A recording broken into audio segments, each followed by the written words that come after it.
Co galego falo mesmo que cando falo da identidade do espacio natural do noso país. Hai cousas que non se poden impoñer.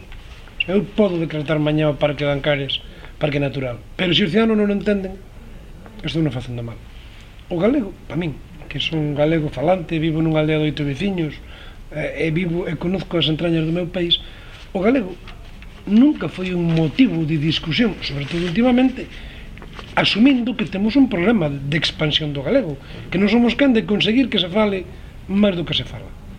Pero isto non se vai facer a gorrazos, porque eu son dos que activamente defendo o idioma do meu país, e sei que hai un dereito legítimo de todo o mundo a falar en castelán se quer, ou en chino. Entonces, este debate artificial temos que ter cuidado con ele, porque hai unha gran sensibilidade, non? E se tiramos o idioma á cabeza, acabamos facendo daño. Para empezar, o idioma é o noso país. Nunca falei nin con Eimerich, nin con nadie do bloque do plan eólico. O sea, primeira gran mentira do señor Eimerich. Segunda, se fose un home coherente, despois de dicir que alguén che propuxo amañar o plan eólico, terías que ir ao fiscal ou ao xuez e denunciar eso, porque a mí eso me parece gravísimo. A mí, se ele me propuxese amañar o plan eólico, o levaría ao xudgado ao minuto seguinte. Bueno, eu creo que ele sabe perfectamente que eso é unha ocurrencia, unha falsedade, que únicamente se que se lle cantou a boca en un momento determinado por calquer cosa, non?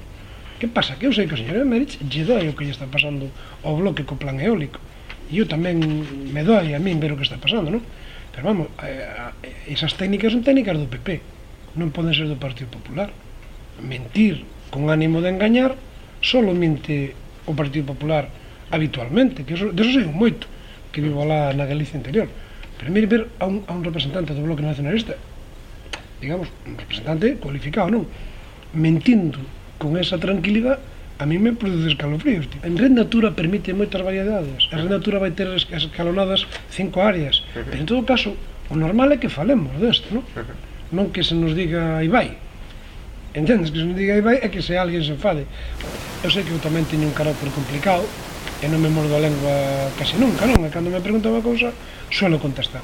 Que unha parte do movimento ecologista está excesivamente vinculado ao movimento nacionalista, pois o dixen e o manteño, non? E que iso ten que ser malo por definición? Pois probablemente non, pero a mí me doe ver que a mesma beligerancia que se ten en unhas áreas, pois de repente se desaparecen outras áreas, non? Espero que o futuro, se todo vai como parece que debe ir, pois que nos brinde oportunidades de sentarnos a falar e escoitar sobre todo cousas que non nos gustan.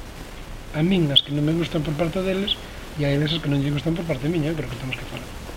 Sogama é un modelo condenado ao fracaso desde que naceu. Por qué? Porque se a diseñas para consumir 400.000 toneladas e recibes 1 millón, non é que ser moi listo para ver que eso xa nunca pudo funcionar ben. Segundo, chegamos para cambiar Sogama, e o intentamos. Terceiro, hai un caso puntual de un vertido.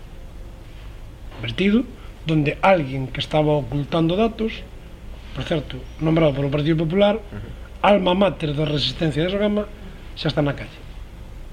Entón digo, no, o presidente non é o que gestiona Sogama. Sogama gestiona o consejero delegado. O presidente preside o Consello de Administración. O día a día é do Consello Delegado.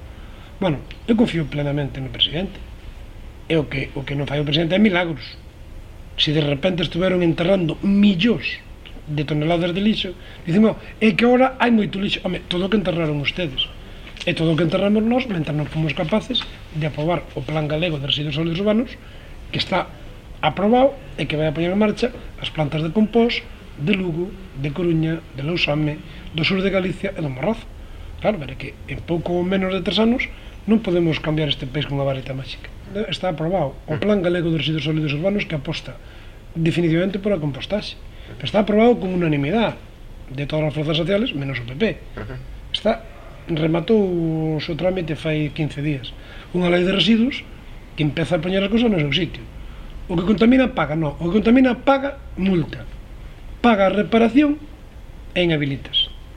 Hasta ahora era moito máis fácil en este país pagar unha multa que deixar de contaminar. O sea, nunca hubo nos 16 anos unha lei de residuos.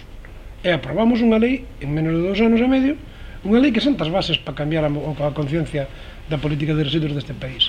Vai subir o PSOE, creo que vai subir algo BNG e vai baixar claramente o PP. 28, 13, 14 e o resto me salen 34, 35.